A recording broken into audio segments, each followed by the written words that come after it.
بعد تتويج نادي الاتحاد بالدوري السعودي، كريم بنزيما يفجر مفاجأة على الهواء ويفاجئ السعودية وجمهور الاتحاد. أستحلفك بالله بأن تضع لايك للمقطع وتصلي على النبي محمد صلى الله عليه وسلم.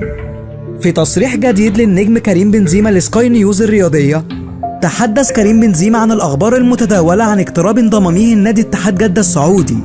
وكشف كريم بنزيما لسكاي نيوز بأنه أنهى اتفاقيه مع نادي اتحاد جدة السعودي على أن ينضم إلى صفوف نادي الاتحاد بداية من الموسم المقبل.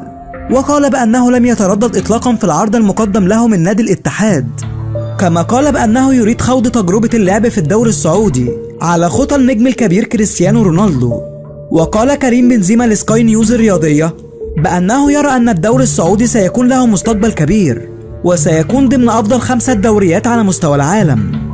مبروك لنادي الاتحاد السعودي، أقوى صفقات نادي الاتحاد على الإطلاق. اكتبوا لنا آرائكم في صفقة كريم بنزيما في التعليقات.